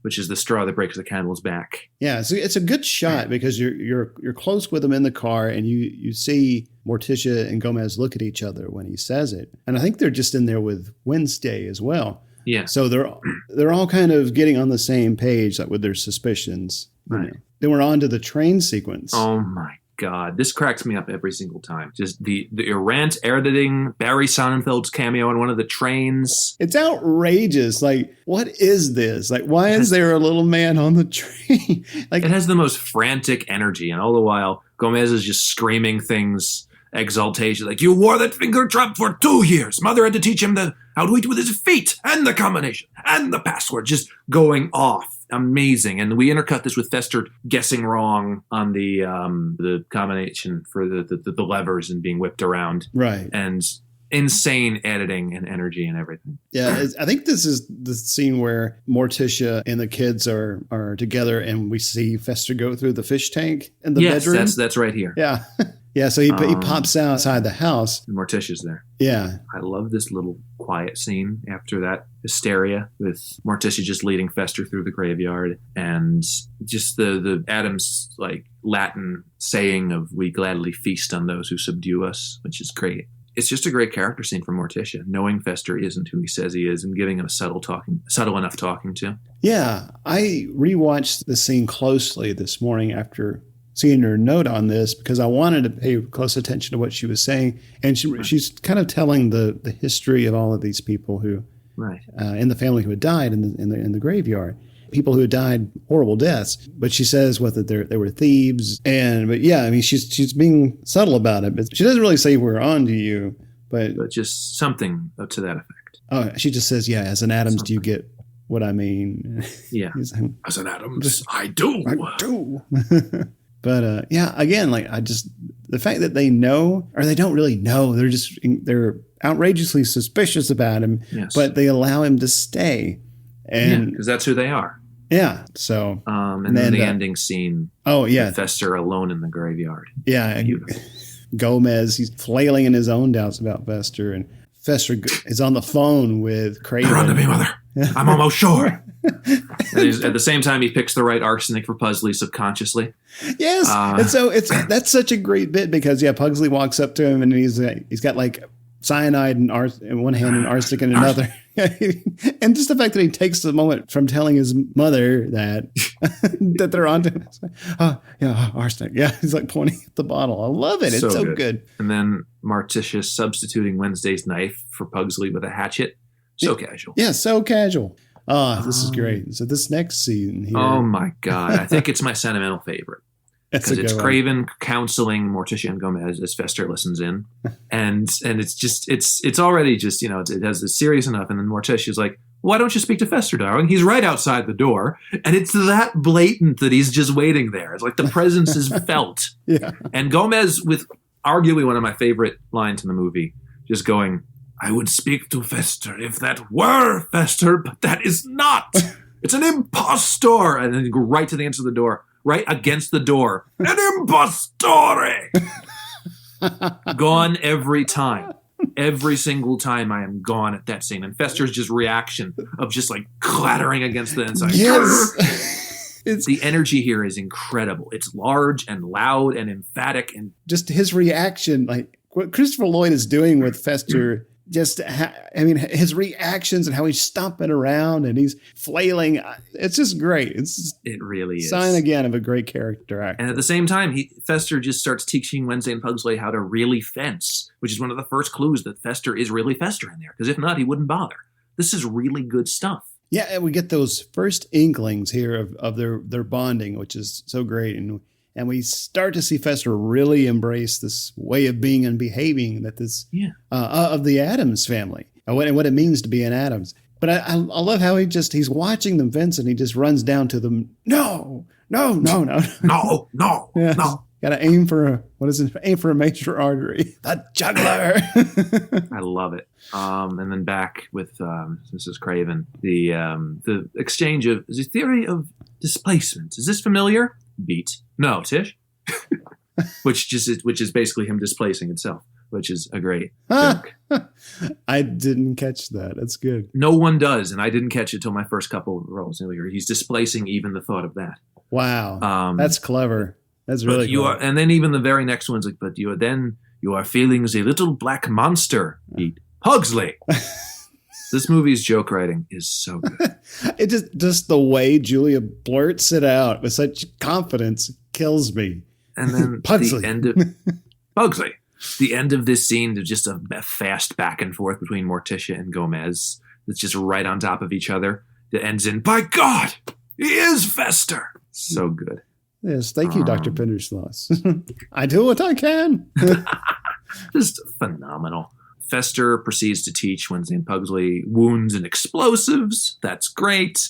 Does this owe to Fester's background as a loan shark or as an Addams? Both, probably. Yeah, I mean, it's worth speculating. I mean, maybe that interest came in handy while working for, living with Craven, where he was able to fully develop and explore that interest in blowing stuff up. And exactly. It just fit right in hand. Yeah. And this next scene with Craven using her manipulation to try to get Fester away from his plans to support his family is just great because of how Elizabeth Wilson is so good at this character. Ironically, now she gets to play the Mrs. Robinson manipulative type. Like just the sort of it's the heartbeat sort of thing, like, as you mentioned. The oh yeah, can you hear it, my treasure? Gordon, I love you, Gordon the Vault. So good, and it leads to this stone-faced guilt from Fester as Gomez apologizes. Everything in this movie just flows together so well. This is a great dramatic scene for both Christopher Lloyd and Raul Julia. It's very sincere. You know, Fester speaking very rationally and critically of Gomez, yet he is kind of airing out some of that tension between them. Right. That, Gomez, take care. Your life is all fun and games and all that. And with the swing of a golf club, Fester decides he is home. And this is a really good place for the midpoint of the movie. It is the natural middle of the entire film. And the rest of the film just sort of has those sort of bookend quality. Yeah. And also the as we zoom out in the very distant, damn you, Addams, again, is still so good. Again, when it's further away, it's even funnier. Yes. Then we get the kids are outside Fester's room and they're trying to get him to help them with the play. He's just teeth gritted, like he wants to go and he's just arms crossed looking like he's about to explode. Yes. I'm sad, I'm busy. He's just so good. Pouting like a child. So good. And then we see them in this school setting, and there's a lot of very easy jokes here. Like the teacher who's way too concerned about Wednesday's well-being and family life when talking to Morticia, and just this whole wall of different role models. Harmony Fell has chosen Jane Pauley. Have you spoken to her parents? Just good joke writing. And I think Calpurnia Addams is a direct reference to The Crucible, or at the very least the Salem Witch Trials, because Calpurnia was a noted character in The Crucible. I think she was one of the ones on trial. Yeah, because she does say that Calpurnia had enslaved a minister or something, or ensnared a minister. And of course, don't worry, we've told Wednesday college first. College first, that's right. So good. Yeah. And I love how a lot of the events of this school visit are meant to put us in the same mindset as the Addamses. Yeah, yeah. Margaret is babying her son here, which their behavior has been normalized for the audience, yes. And so now we're now part of the family going out into the world, and we're seeing it through their eyes. Yeah, exactly. This kid who plays her son, I can't think of his name, but he was in Jurassic Park. The kid that Grant intimidates at the beginning of the movie. It's that kid? Yeah. Oh wow. And he was also in Nightmare on Elm Street 5, Dream Child. He was the Dream Child. But yeah, he pops up every now and then. Yeah, it just says something like, oh, by the way, did you ever have a family member do this thing where they see dirt on your face or something? They take a tissue and lick it and wipe your face? I really hope not. My grandmother used to do that to me all the time, and that brought me back. Yeah, but Margaret's adoring her child, and it's like, oh, I could just eat you alive. Oh no, Margaret, too young. So good. And then we have the annoying "Getting to Know You" song that the Addamses all hate. Yeah, which will be stuck in my head for the rest of the day. Oh God, I try and tune it out. They have these great reactions where they're just trying to get through it. Yeah, of course. Of course, Fester at back of the house changes his mind. He goes to the show, perfects the stage effects for Wednesday and Pugsley. Meanwhile, Craven is left outside the house for the tree to find and wrap up in what I can only assume is a PG version of the scene from Evil Dead. Yes. Great intercutting. Great back and forth. Gordon, are you there? Gordon. The Shakespeare that Wednesday and Pugsley are reciting in their scene, it's not an actual scene. It's just strewn about lines from Hamlet with no real chronological scene to them. It's just pieces of different parts of monologues. Because I recognized a couple of them from a very famous Hamlet monologue from I think 4, like late in Act 4. Mm-hmm. But it's more about the substance of the actual blood spewing, which the sea of blood over the audience is such a fun gag.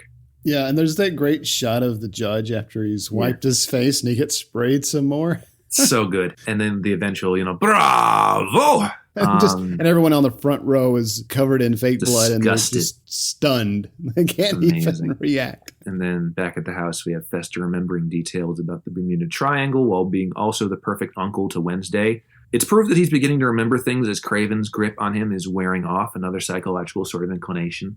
As there's a separation from the person you've had Stockholm Syndrome from, you begin to sort of revert to your old ways. Yeah. So that's very interesting. It's a really great scene because you can tell he really cares about her. Yes. And because she even says, will you take me to the Bermuda Triangle someday? He's like, it's a promise, Oh, and I love that. She has him kiss her doll, both and parts. the severed head and the doll. Yeah, the severed head. I still, like to this day, I still hear the way he kisses that head, that doll head. It's so good. It's wonderful. And then this wonderful scene next of Gomez and Morticia on the couch in the graveyard. Wonderful. They're talking about how they first met. You were so beautiful, pale and mysterious. No one even looked at the corpse.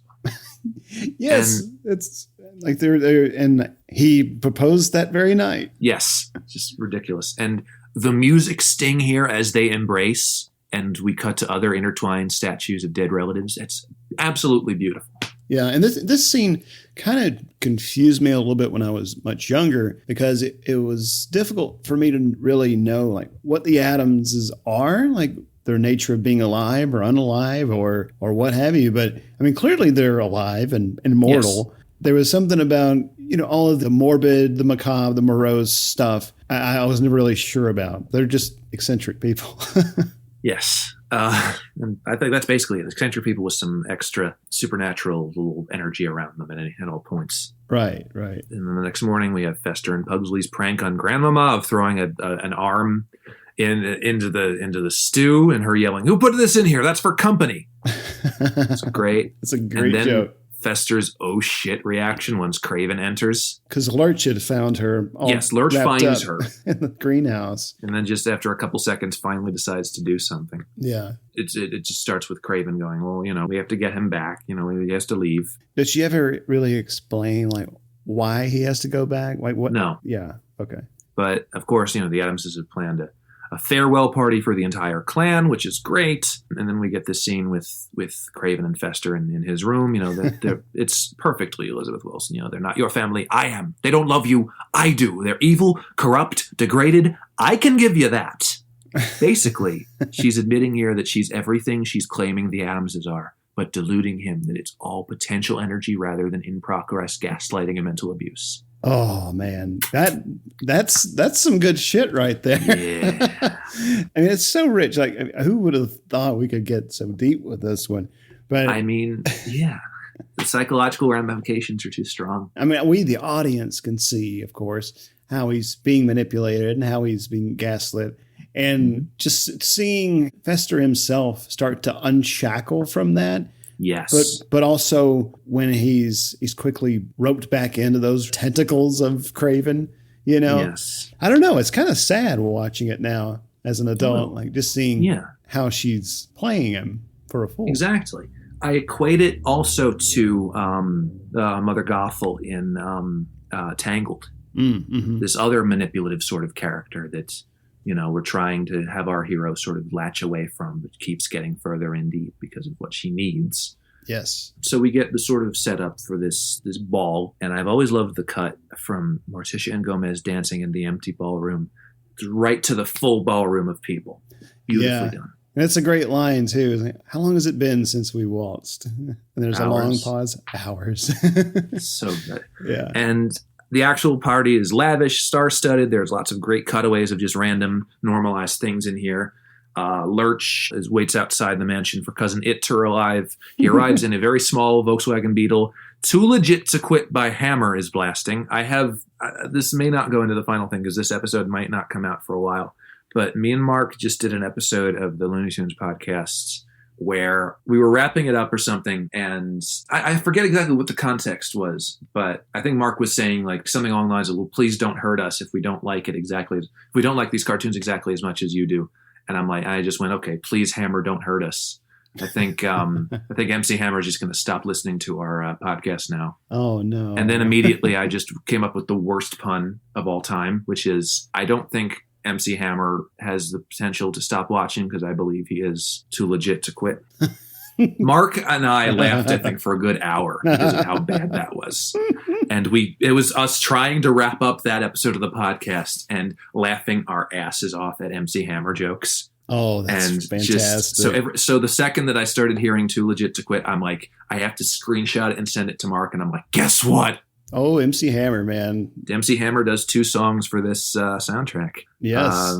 Or at least a couple, because he also does the uncredited song, because this was his peak, his cultural peak, the MC Hammer moment in 1991.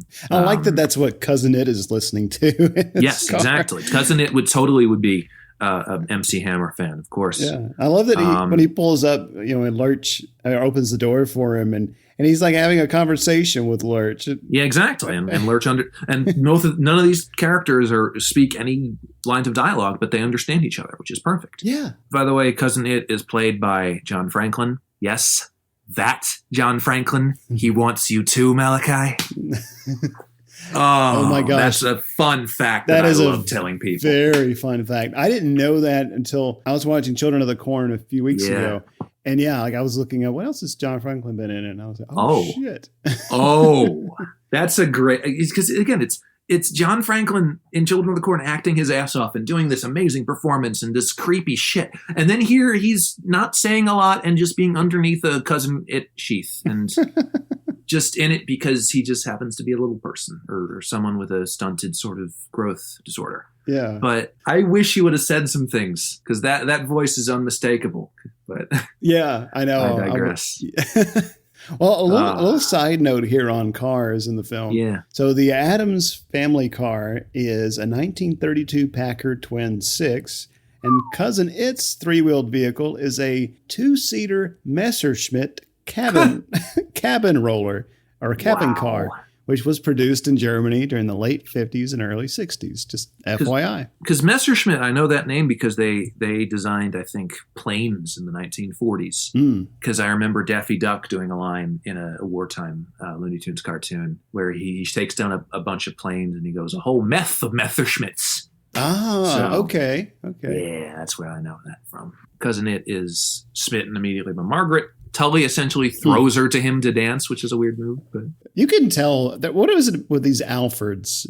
And they have a very strange relationship anyway. They do. Because they really do. Like, why is she with Tully? Like, she at least seems like a decent person. Maybe Tully was at one point. Yeah.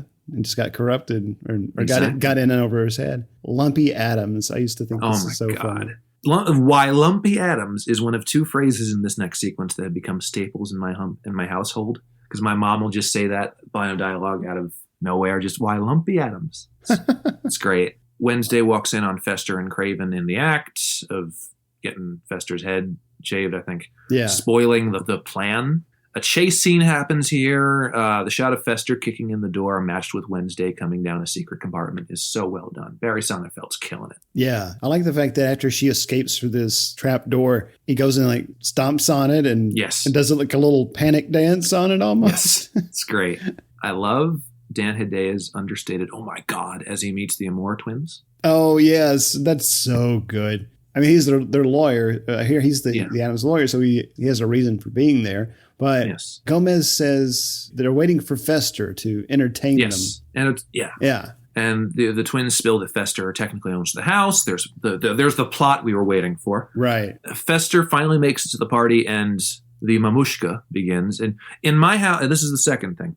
Because in my house, anytime there's more than one person in the kitchen bobbing out of the way of each other for things, it is called dancing the mamushka. Because it's just we're all just getting out of the way of each other and getting in and out. Oh, so my mom and I will say that a lot. That's adorable. I absolutely love that. I think that's such a fantastic little family thing. It's very much us. This entire line that Raul Julia does here, I know it by heart. You know, we danced the mamushka while Nero fiddled. We danced the mamushka at Waterloo. We danced the mamushka for Jack the Ripper. And now, Fester Addams, this mamushka is for you. For you.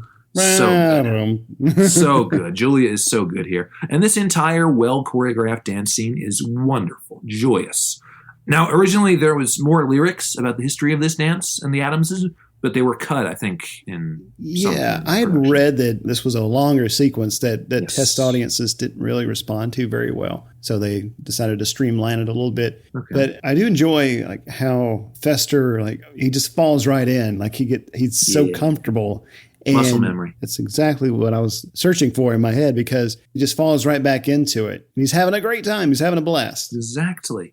I love the rant cut to Morticia playing the fiddle, and then Gomez's loud "wait" after the incredible round shot. Yes. It's just peak ham by Raul Julia. Meanwhile, as this is happening, Tully now has the judge in on his quote-unquote plan B with Craven. The plot is in motion. Yeah. How would you like to get rid of the Addams? For good. Yeah. I'm serious. So good. Great Dan Hedaya reads. Yeah. I love, the entire Mamushka sequence is wonderful. I love this tearful, emotionally handled love story between Margaret and Cousin It as he's leaving. Yeah, because he's talking in his little... Just, he mustn't. So good. Again, like... Heartfelt. Yeah, you don't have any idea what he's saying, but she's like, call me, and he drives away in that little message. Oh, my God. And then we have Fester doing the hey, and the hey, and the hey, and the hey, all the way upstairs to Craven. Hey. He can't turn it off. Like, he's just so full of joy. Yes. More great manipulative stuff from Craven here. You know, lines like, sometimes I think you're not even my son, which is a great giveaway. Just how she turns it on, like where he's so excited, and it was his party, and it's like, is that lipstick on your face? Yes, from the twins. Yes. You know, he's having such a great time, and she does that thing where she just kind of goes and looks away, and it's like, I said, oh, mother, who was that? I don't think I recall. Yeah. And he's playing vain. Yeah, which breaks him apart. He's like, it was just a party. It's over. It means nothing and all that. And again, kind of sad. Yeah, but just the line of I love you and I want money. And just him just cradling on like near him. And then just a shot where he just immediately drops him, like as she gets up or something. Yeah. We have to find Tully. Yeah, he just falls like off the bed like a ton of bricks. And now Wednesday is still missing, so everybody must search for her. And then, they're all divvying up positions of the families, but divvying up positions where to go. And somebody asks, who'll take the swamp? And then Thing just shows up. That's the spirit Thing. Lend a hand, which easy gag, but wonderful. Yeah. Yeah, so we come across Tully. He's literally basking in a book. He's reading Hemingway. He's reading Sun Also Rises. Yeah. Which is the happiest anyone has ever been reading that book. As someone who's read it. My old roommate, huge Hemingway fan, and so trying very hard to get me to read some. And I'd only read some of the short stories and A Movable Feast. Right. I tried reading some Hemingway, and I just couldn't get into it. I mean, you're not missing much with Sun Also Rises. It's about impotence and bullfighting. That's really all you need to know. And gotcha. But Tully tells them what he just learned. We have a cut there, so we don't learn it immediately because we already have sort of getting the pieces together in our heads. The superimposed work on Thing on the lily pans still mostly holds up. Yeah, I don't hate it, but it works fine. It does look a little weird because, like how could that disembodied hand stay afloat on those little lily pads? But physics. Yeah, physics, right. By the time they return with Wednesday, which is sweet, Tully has already chained up the house. The plan is in motion. And they've given them a restraining order via Fester, apparently. Right. And now the plan is now for Gomez to take them to court. They say a man who represents himself as a fool for a client. Well, as a client. Well, as God is my witness, I am that fool. So good. It's great. He says it with such vitality and authority. Yeah. And then they immediately cut to the same judge Gomez has been tormenting the whole movie, sentencing them and giving him back the golf balls, which is such a good use of a character like that. If you think about it, it's a very economical scene because it's only one shot. It's pretty tight on the judge on his seat. On the stand or whatever? I don't know. Chambers? I don't friggin' know. Yeah. So the judge has a little bit of fun by returning Gomez's golf balls to him. We have this very sad sort of, because this is the sort of late Act 2 sort of turn of, the Addams' sort of wrapping up their stuff, a couple more prop gags, and leaving the house. And, Fester tearfully watching them go. And it's this very sad sort of scene. And we black out, we fade out. And then we just smash cut right to music sting and night exterior shot, which is great, where we just cut back to Tully, Fester, and Craven trying to find the right switch again and just all messing up again. It's so good. You are doing this on purpose. That's right, Mother. Isn't it fun? But it's a little alarming when that little metal hand comes down, grabs you, and pulls you up. And now we see the Addamses are holed up in a motel where they'll spend the rest of this act and the beginning of Act 3. Yeah. The same motel that Craven was in, correct? Yes. I think so, because the picture's there. Yes. So I was watching this today, and I noticed that picture I mentioned earlier is on the wall in their motel room. And, Mortis is trying to keep everything optimistic while Gomez is depressed. And easy jokes here. And we just have a series of scenes here of just the Addamses trying to make money in other situations, which is basically just a laundry list of different gags and different scenarios. Pugsley and Wednesday doing a lemonade stand, and Lurch trying it and flambeing an Indian statue next to it. Right. We have more MC Hammer here as well in the background. Oh, of course. Yeah. Let's see. Morticia, she gets a teaching position briefly. Yeah, she's looking for jobs and has a funny interview there. What did you major in college? Spells and hexes. Oh, liberal arts. Easy jokes. Well, a bit more in the same vein as the sequel. Yeah. Because it's more just ingratiating into regular everyday life. Thing gets a job from FedEx, and that's basically a 30-second long FedEx ad. Yeah. It's cool, though. It's good, fast-paced editing. But it's a bit incongruous to a lot of what we're going for here. Gomez calls into Sally Jesse Raphael because she's talking about this sort of cult, and Gomez calls in Gomez for Mr. Addams, this is the last time. Please stop calling. We do not know where they meet, which is great. That's wonderful. And Sally Jesse Raphael was, one of those big talk shows that Donahue adjacent. Exactly. Yeah. Donahue adjacent, Arsenio Hall kind of thing. But I do love that he's like, "Hi, Sally." Yes. Like this is normal. Dr. Nichols, hi. No, that's a different. I'm sorry. This whole sequence to me distracts from the central point slightly. Yes. And again, it's more of an excuse to get as many comedic possibilities out of this as possible. It's just another opportunity to see them as in this fish out of water kind of scenario. Yeah, exactly. And you're right. They're just trying to milk that for a little while. And it is at a point where things do feel a little like that one shot where they're trying to get into the vault and then go into this. It feels like it doesn't match. It doesn't match, yeah. At the very least, this next scene here, which is Mercedes McNabb, who is, I always thought she was playing the same character she does in Values. Yeah. Sort of precocious little brat there. Is it Amanda Buckman? Yeah. Yeah, right. See, I haven't seen it in years, and I remember that character name. I'll be the victim all your life. Yes, so good. This scene is essentially a preview of Values, of this Girl Scout trying to is your lemonade made from real lemons? Well, try my Girl Scout cookies. Are they made from real Girl Scouts? It seems like a Paul Rudnick written scene. Yes. I feel like this probably would have been in the trailer. Yeah. Like it's just that kind of a very obvious joke, I guess. Exactly. But, it's a good setup for Values, in my opinion. Yeah. Also, the shot of Gomez flipping through TV, one of the things he flips past is a Mr. Robinson's Neighborhood screen. So it's an 80s SNL rerun, which is very cool. That's good. I figured you would notice on that. Yeah, if it falls into one of my other perseverations, then I'll catch it. Yeah. I've always loved this long shot back in the mansion of Fester and Craven at this long table, which is insanely well lit. And just cutting to different sides of just the shadows, and then Fester just angrily shovel of chicken noodle soup. And since Sonnenfeld took over a lot of the DP's duties, correct? Yes, he ended up being the cinematographer late in it. Yeah. Having that background and having done some really outstanding, reputable work, I mean, you can tell. I mean, like you said, this is very well lit, it has really great cinematography, things are really well composed. I think it's very advantageous for a director to have been a cinematographer. Yes. No, just a lot of emotion in this scene conveyed in subtle ways.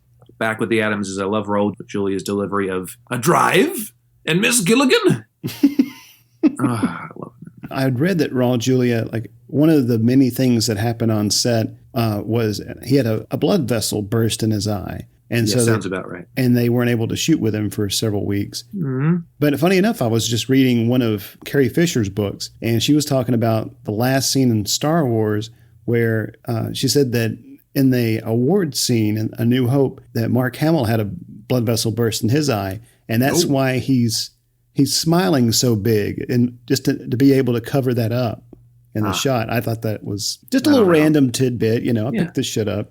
I got to throw it down somewhere. How blood vessels work.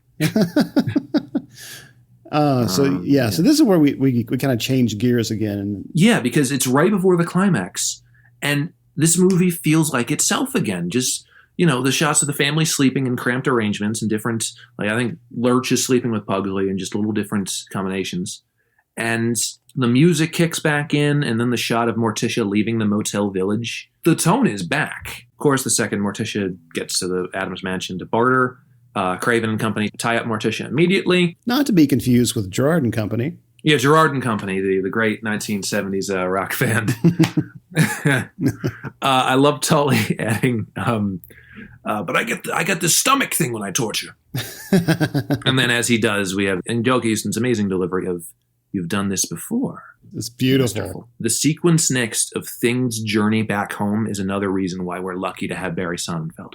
For the most part, the integrity of the effect is kept, and we get these cool angles like him hanging onto the hood of the car and the license plates, and just really good shots and just the splashing against like in the night on the street. And it's so well paced and just intense and really good. I've always loved that bit. Yeah, that's when Thing is trying to tell Gomez what happened. Oh, this is even funnier because he's trying to find all these methods of communication because he's just a hand. So first he tries sign language, and Gomez has a great line here. It's terrible when you stutter, which is so good. Then he tries drawing, and that works because the pen's dry. And then he just starts tapping with the spoon in Morse code. Yes, it's brilliant. And even adding the word stop at the end, like it's a telegram, which is so good. And I love both Gomez's furor once he gets it, stop, and the Thing just passing out at the end, like just exhausted from doing all that time. It's amazing, like they were able to convey so much emotion just through the hand, like just that passing out after having done that. Great hand acting. And then we get back to Imagine, Morticia asking, Fester, which is the real you? The loathsome, underhanded monster you become, or the loathsome, underhanded monster we came to love? And Fester's pained, don't ask me. Don't ask me. Gomez flipping through the window with style. He's like sails into it. So good. And this movie gives us the fencing climax that Stay Tuned never delivered on. Yes. Tully versus Gomez is a very fun full circle fencing duel. They're at each other's throats. They're doing really well. And one for you, Tully, and now one for me. It's so good. And just the look on Dan Hedaya's face when he gets that one little scratch on Gomez's hand. He's so pleased with himself.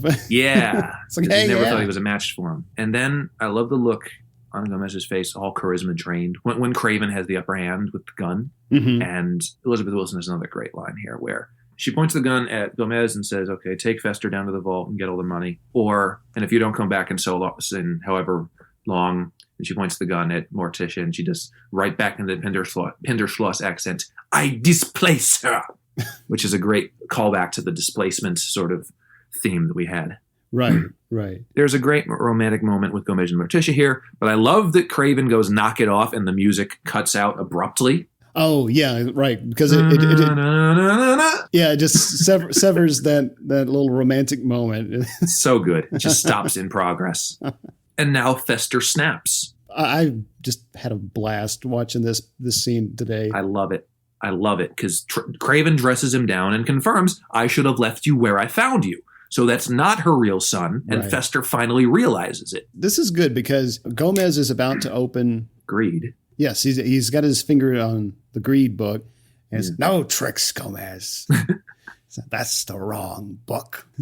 And I love when Gomez realizes it and picks the next book, Hurricane Irene, and you just see Fester picks the book, but Gomez realizes what he's doing and goes, good show, old man. Yeah, that's perfect. Really good. It's so good. And then as he points the book at Craven and Tully, Dan Hedaya is at his funniest in this scene.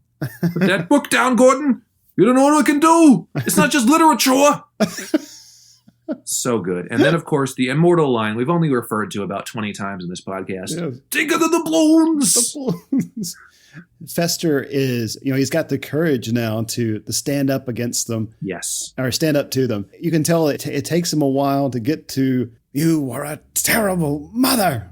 There, I said it.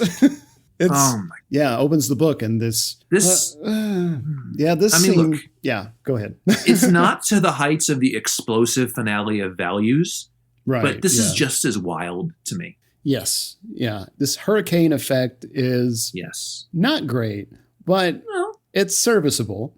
Yeah. Essentially, everybody's flying around everywhere. Everything's a triple time, essentially. Yes. Fester is trying to get back a hold of the book, and he's struck by lightning in the head. The book's closed, and everything's calm again. But then Craven and Tully they're flung out of the house and fall into open graves prepared to them. Yeah. Which is great. And I like that hers says Dr. Penderschloss on it. Exactly. They didn't even care about her real name. Right. And then, of course, Wednesday and Pugsley. Are they dead? Does it matter? Yes, that's good. That's really amazing. Good. The ending of this is a 7 months later kind of thing. And we start with a very classic and simple Halloween gag with Lurch scaring away all the trick-or-treaters. That's great because he looks so puzzled. Happy. Yeah, he's like, yeah, hey, what's going on? And then they all run away. Yeah, like why are you so scared? Come back, come back. I love Fester's joy of Pugsley dressing up as him for Halloween. Oh yeah, it's so good. I mean, just we see this family unit really starting to come together again, and just they have their uncle back in their life, and Pugsley looks up to him, and it's just a good feel good moment there. Yes, while Lurch is painting their portrait. Oh, I love it, and this is also the point. Oh no, Margaret and Cousin Ed are going steady. I love it. Yes, so good, phenomenal. Yeah, he's got this costume. He's got like the cowboy hat, right? And they're like, I wouldn't have recognized you, Cousin Ed. So good. And Gomez compliments that hat. It's so good. Yes. And then they tie up all the loose ends behind Fester's amnesia. It does seem a bit too spelled out, perhaps by design, but it takes away the mystery. Yeah, I didn't much care for that. Because a little too on the nose. A little too on the nose. I feel like it would have been fine if they didn't have the lightning thing or need to explain this, just that he's naturally, free from the oppressive structures being with Craven, and now he's able to access some of that memory again, just naturally. Yeah. No, it's they threw it in maybe because the execs were cleared. Yeah, that makes sense. We're confused or something. Fester lighting up the light bulb with his teeth was a gag not only from the show, but there was an arcade game type on the Addams Family, which was sort of a lightning-based sort of press and play kind of thing with Fester and the light bulb superimposed onto the little standee of it. Mm-hmm. I don't know if they had this arcade in any arcades by you, but they had it in Lake George, New York at the Playland Arcade up there, which I frequented on my summer vacations as a kid. They probably still have it too. So I just remember that image of him with the light bulb in his mouth from that. Huh. It was the arcade game and not the pinball machine? It wasn't the pinball machine. It was like a whole complex arcade sort of trap the light. And I forget exactly what it was, but it was interesting. It was an Addams Family official like shock sort of game. Oh, okay. I'll have to look for that and see if I can find that. They definitely had it in Lake George for years. And then they all go to play Wake the Dead. And Mark Alfred's like, I've never played this. And Grandma was like, did you bring a shovel? So... And then this sort of end of the Fester and Gomez arc where Fester shakes Gomez's hand and then flips him. And I can tell from the shot right before that Gomez knows what's coming. Yeah, that's a good observation. I didn't catch that, but yeah, that's good. Yeah. And then as Gomez and Morticia are together, one last scene of them. What more could we ask? And Morticia is pregnant, even more so setting up a sequel. Yes, she's knitting this little onesie with 3 legs. It's great. It's wonderful. And I love this final shot of just the house in the graveyard and the final music sting of just like that entire just wind down of the orchestra section. It's perfect. It ties everything up perfectly. Yes. Just everything's neatly buttoned up, and we get that nice little crane shot of Gomez and Morticia kissing. We feel, as an audience, I feel like we're carried away from this experience, very satisfied. And, exactly. It's more of a satisfying closer than the sequels. Right. In my opinion. Oh, yeah, definitely. Definitely. And then MC Hammer plays us out. Yeah, more Hammer time. Oh. Man, you know what? That's a freaking great movie. So good. So much to love about that movie. As we get into our final thoughts, I want to pose a question to you here. Yes. In a 2012 interview, Sonnenfeld stated that he originally intended that it be unclear where Fester really was an imposter or not, but all the other actors had rebelled and chose Christina Ricci to speak on their behalf, who, quote, gave this really impassioned plea that Fester shouldn't be an imposter. So we ended up totally changing that plot point to make the actors happy. And they were right. It was the better way to go. So I don't know, what do you think about that? I think it was better that it was actually Fester. Yeah. I think that it works a lot better in the realm of the film, and there's a lot more hints all the way through that it was him that just went through amnesia and trauma the whole time. And it fits a lot better than the alternative. Yeah. And I feel like now, like having looked at it again through these new layers we've been peeling back in terms of the psychology and what Fester's going through over the course of this movie, I don't know, I really appreciate that much more.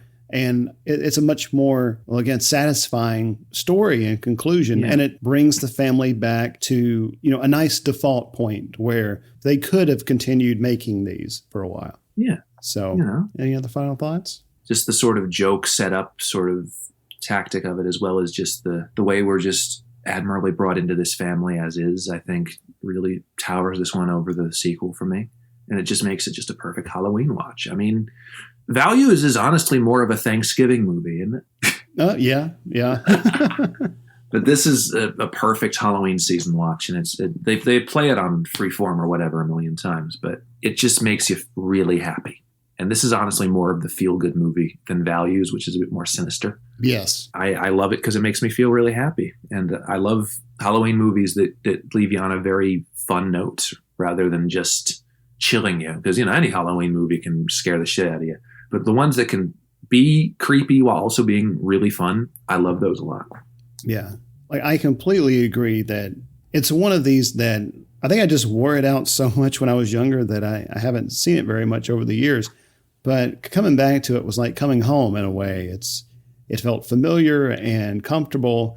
And, you spend this hour 50, something like that? Something like that, yeah. With this eccentric family and all their shenanigans they get up to. And, it's just a wild ride. And at the end, you feel good. You feel like, however much money you spent to go see this in the theater or rent this on video or watching it on a streaming platform, you feel like it was the right decision. Yes. Again, I could talk about this movie for hours, and I probably have at this point. But yeah, I mean, we did talk about it for hours. Great. And now, coming soon to video cassette. So next time, over on our main feed, we'll be talking about a Bruce Willis passion project most people haven't heard of, but once you've seen it, it's hard to ever scrub it from your memory. It's Hudson Hawk, co-starring Denny Aiello, Richard E. Grant, James Coburn, Sandra Bernard, David Caruso, and Andy McDowell. But first, over on Patreon, we'll have a new commentary on Addams Family Values and a bonus episode not available on our main feed on The Monster Squad. Really excited about that. Also, and go check out our latest commentary on Patreon where we talk about U.S. Marshals. And try to stay awake. Yes. And we barely could. We barely could, yeah. And we've just booked a very, very special guest for our second chat series episode. Oh, and all we can tell you is that we're both a little nervous about talking to this guy, especially on the phone. He's known for his voice. Yeah. So be on the lookout for more hints over on Twitter. Yes. And on this glorious October day, we have to give a very warm thanks to our casual and preferred renters over on Patreon. Lewis, Mike, Jack, Mondo, Ryan M, Ryan S, Jacob and Tav from Test Pattern, Pete, Rich and Naomi from Bloody in Love, and Mark. Mm-hmm. Thanks, Mark. Thanks, Mark. I'm just going to make that a staple from this from now I think you should, yeah. I got to. And thank you all so much for keeping on supporting this show. Like, you've been wonderful. We're so glad you enjoy what we do this much to pitch in and help us keep creating this content. And if you're not a patron but are interested in becoming one, head over to patreon.com/VericonVideo for more information about all the great perks you can get for just $2 a month.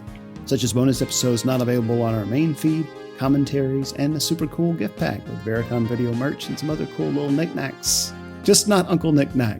No, Uncle Knick-Knack. That's all for today, folks, but we'll be seeing you very soon, right back here at Vericon Video. So long, everybody. Good show, old man. Remember to rate and review the show on iTunes. If you have questions, send them an email at vericonvideo@gmail.com or call the Vericon Video hotline at 312-620-5560. They are also on Twitter and Instagram at Vericon Video. Thank you for listening, and stay tuned for another exciting movie from the rental era. Goodbye, Vietnam! That's right. I'm history. I'm out of here. I got the lucky ticket home, baby. Okay, bye-bye. Thank you. Bye-bye. Bye-bye. Bye-bye, Jenny. Bye-bye, Bo. Have fun storming the castle. Goodbye. Do take good care of yourself. What is this, your farewell speech? Going home. Have a good trip. Hasta la vista, baby. I have to go. Adieu, auf Wiedersehen, Gesundheit. Farewell.